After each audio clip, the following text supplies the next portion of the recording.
क्या लगता है 2024 की राजनीति बदलेगी? 2024 में फिर भगवान लहराएंगे और मोदी को ही लाएंगे जी। हर हर महादेव, हर हर मोदी।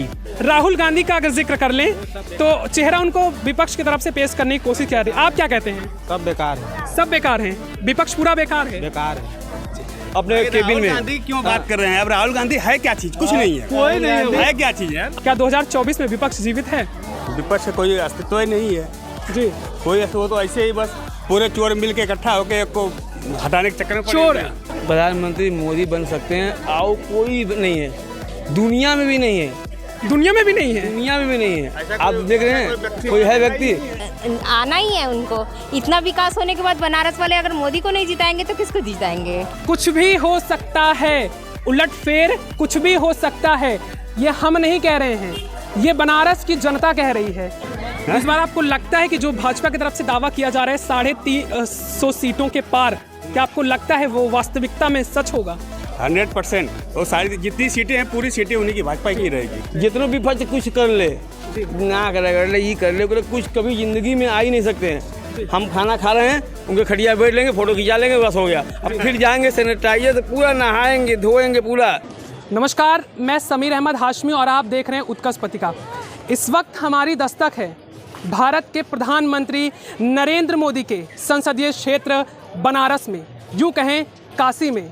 और जब काशी की बात अगर आती है तो भारत के प्रधानमंत्री नरेंद्र मोदी जी के ड्रीम प्रोजेक्ट नमामि गंगे या यहाँ पर नमो घाट का जिक्र ज़रूर आता है।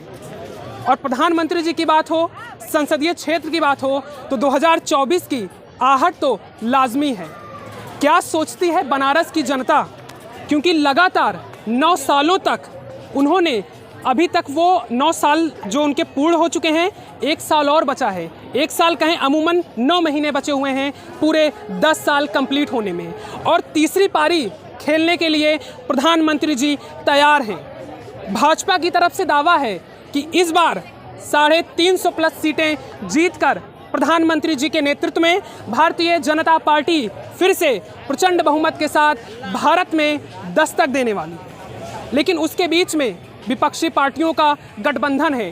पटना से लेकर शिमला तक जो गठबंधन आपके सामने नजर आया, जिसमें लालू यादव, अखिलेश यादव, शरद पवार, ममता बनर्जी, उद्धव ठाकरे, चाहे हम बात करें झारखंड के मुख्यमंत्री हेमंत सोरेन, यानी ऊपर से नीचे कश्मीर से लेकर कन्याकुमारी तक सभी विपक्षी दलों को एकत्रित करने के लिए तैयार हैं। सामने कौन है? एक चेहरा, वो चेहरा है भारत के प्रधानमंत्री नरेंद्र मोदी का। और उनके सामने हैं 1 नहीं, 2 नहीं, 3 नहीं, 10 भी नहीं, पूरे 15 विपक्षी पार्टी और उनके राष्ट्रीय अध्यक्ष, लगभग 6 पार्टियों के मुख्यमंत्री शामिल हैं। चाहे बंगाल की बात करें, चाहे बिहार की बात करें, चाहे हम झारखंड की बात करें, चाहे दिल्ली की बात करें, ऐसे तमाम मुख्यमंत्री और विपक्षी नेता जुटे हुए हैं। और तैयारी भी कैसी ना हो, क्योंकि नाम प्रधानमंत्री मोदी का है, सामने एक चेहरा है और विपक्ष के सामने अभी तक कोई ऐलान नहीं किया गया है। और उसमें उत्तर प्रदेश का जिक्र अगर ना हो तो शायद राजनीति या भारत की बात अधूरी रह जाएगी। क्योंकि आपने शायद सुना होगा, ये कहते हैं कि केंद्र का रास्ता उत्तर प्रदेश से होकर तय होता है। 80 की 80 लोकसभा सीट अगर कहीं है वो उत्तर प्रदेश में है। और भारतीय जनता पार्टी का इस बार साफ तरीके से कहना है कि भारतीय जनता पार्टी पूरे 80 की 80 सीटें लेकर यहाँ पर प्रचंड बहुमत के साथ उत्तर प्रदेश में यहाँ की पूरी सीटें दर्ज करेगी। और जब उत्तर प्रदेश में 80 सीटों का बात है तो शायद अखिलेश यादव को भी हम पीछे नहीं छोड़ सकते हैं। दावा उनका 2022 में था कि 403 विधानसभा की सीटों पर कब्जा करेंगे, लेकिन शायद 100 सीटें और जो उनके साथ गठबंधन थे 111 सीटों में सिमट गए। गठबंधन में उनके साथ ओम प्रकाश राजभर, जो इस समय हिचकोले खाते हुए उत्तर प्रदेश की राजनीति में सत्ता के लालच में इधर उधर भटक रहे हैं, वो ना आपसे छुपा है ना वो हमसे छुपा है। क्या सोचती है बनारस की जनता? किसको 2024 में दस्तक देगी? क्योंकि ये घाट जो है अपने आप में एक ड्रीम प्रोजेक्ट है। शायद आपको याद होगा, गंगा नदी सामने है, यहाँ पर एक क्रूज़ जो बनारस से चलकर बिहार उसको जाना था, बीच में बिहार के रास्ते में फंस गया। आरोप भी लगे कि शायद प्रधानमंत्री जी के जो काम होते हैं आधे अधूरे, आधे लटकते, आधे भटकते होते हैं। लेकिन सच्चाई भी कहीं ना कहीं छुपी नहीं है। बनारस का जिक्र आता है तो बनारस की अगर हम बात करें, आध्यात्मिक रूप से बनारस को जाना जाता है, बनारस राजनीति के रूप से जाना जाता है। बनारस यानी प्रधानमंत्री जी का क्षेत्र, बनारस यानी भगवान शिव की नगरी। और आज ऐसे तमाम लोग यहाँ पर आए हैं। सभी लोगों से हम, क्योंकि सबसे तो बात नहीं कर सकते, कुछ लोगों से जानने की कोशिश करेंगे कि उनके मन में क्या है। आखिर 2024 में क्या एक बार फिर से बनारस की जनता यहाँ से भारत के प्रधानमंत्री नरेंद्र मोदी को फिर से प्रधानमंत्री के उस पर काबिज करेगी? सर, क्या नाम है आपका? मेरा नाम अब्दुल मतीन है जी। अब्दुल मतीन साहब, एक जो जिक्र किया जाता है 2024 का, क्या आपको लगता है, क्योंकि जो विकास आप यहाँ पर घूमने के लिए आए हैं, यहाँ पर प्रधानमंत्री जी ने, इनका ड्रीम प्रोजेक्ट है, उन्होंने बनवाया है, आपको लगता है 2024 में फिर से एक बार प्रधानमंत्री की कुर्सी तय करेंगे वो? हमको आशा है कि तय कर लेंगे जी, क्योंकि उनका ये बनारस संसदीय क्षेत्र है और यहाँ पे काफ़ी काम उन्होंने किया है जी। और अभी भी काफ़ी काम में प्रगति पे है जी। तो हो सकता है कि भविष्य में उनको जनता लाइक करेगी और फिर से दोबारा प्रधानमंत्री चुनेगी। जी, जनता लाइक करेगी, आप उस जनता के हिस्सा हैं।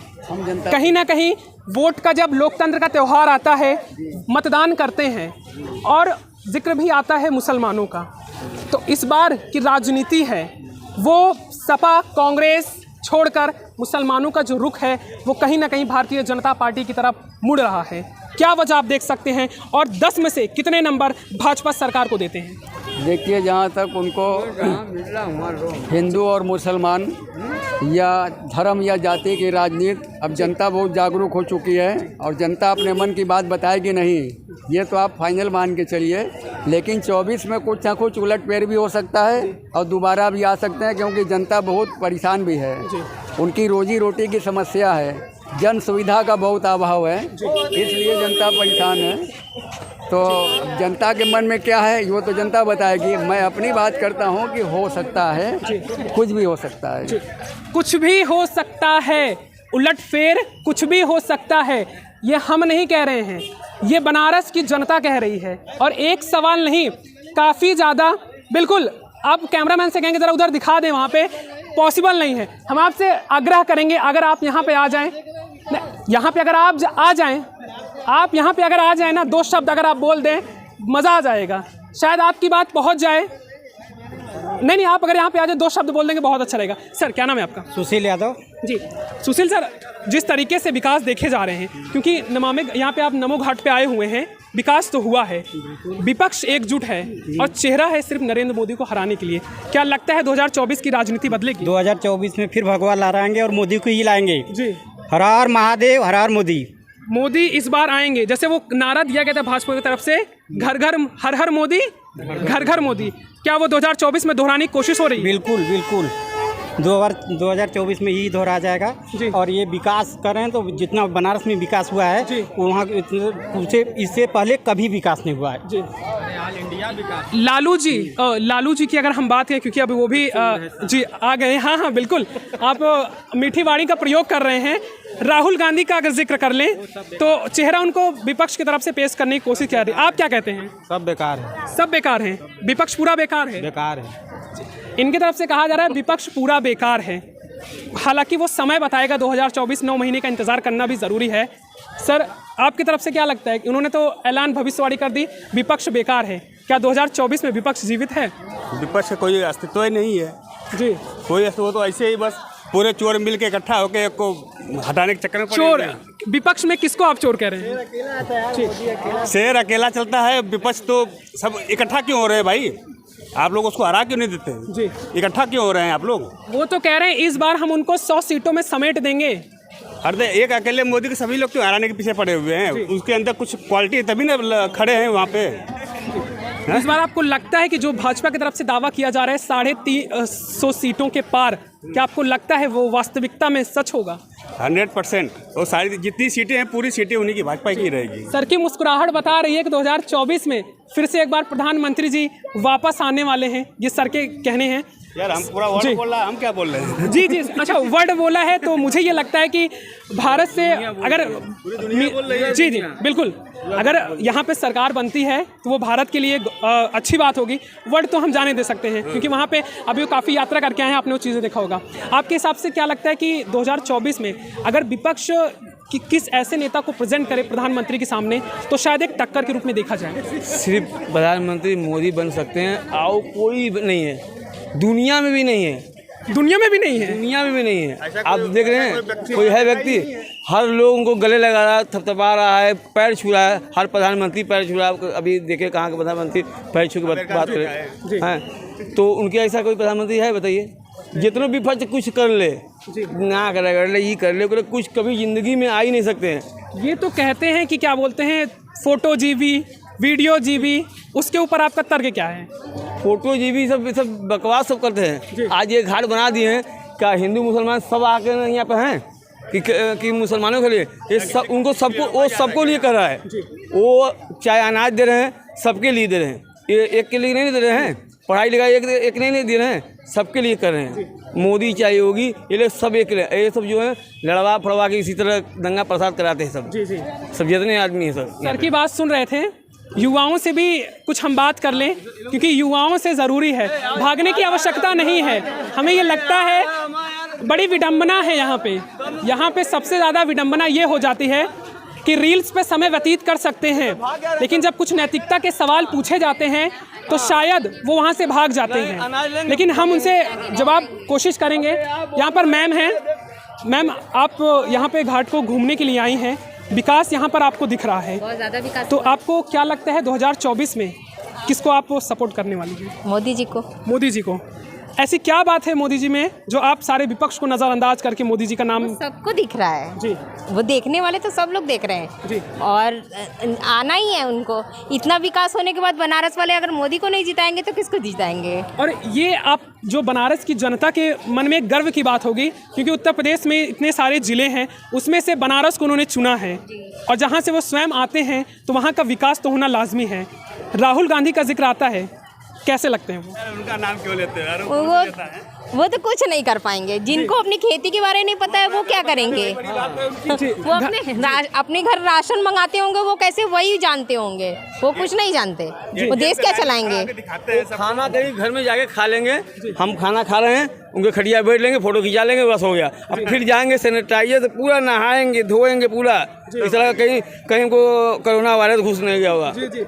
भविष्यवाणी है, ऐसे तो नेता अभी आपको छू लिया, अरे सैनिटाइजर ला, जैसे जल्दी लिया, हाथ धोएंगे, जाएंगे उसमें नहाएंगे अपने केबिन में। गांधी क्यों बात कर रहे हैं? अब राहुल गांधी है क्या चीज? कुछ नहीं है, कोई नहीं है क्या चीज है? वो आप बात नहीं कर सकते, लेकिन हमारा तो फर्ज है, हम तो विपक्ष का जिक्र करेंगे क्योंकि लोकतंत्र की अगर हम बात करें तो बिना विपक्ष के लोकतंत्र पूरा नहीं होता है। अगर जहां सत्ताधारी पार्टी है, विपक्ष का भी उतना अस्तित्व है। सवाल पूछना विपक्ष का काम होता है और सरकार में बैठे लोगों का काम होता है उसका जवाब देना। तो विपक्ष का काम लाजमी हमें सवाल पूछना है, भागने की जरूरत नहीं है, सीधे शब्दों में जवाब दे दीजिए, भागिए नहीं आप। राहुल गांधी आप युवा हैं, राहुल गांधी आलू डाल के सोना बनाने की कोशिश कर रहे हैं। सोना से कभी नहीं बनेगा।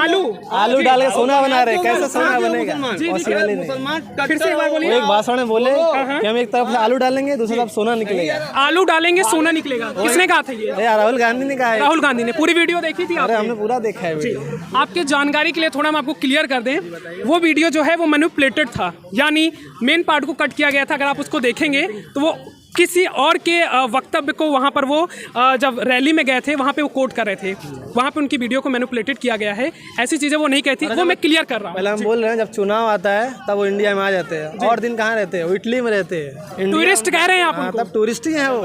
अभी जो है अमेरिका गए थे, वो जो हिंदुस्तान की बुराई करे थे, कौन सा हिंदुत्व आदमी है? कौन सा हिंदुस्तान का आदमी है जो हिंदुस्तान की बुराई करे जाके बाहर विदेशों में? यानी बनारस की जनता जो है वो प्रधानमंत्री जी के उस पर कार्य पर, 9 सालों के कार्य पर मुहर लगा रही है।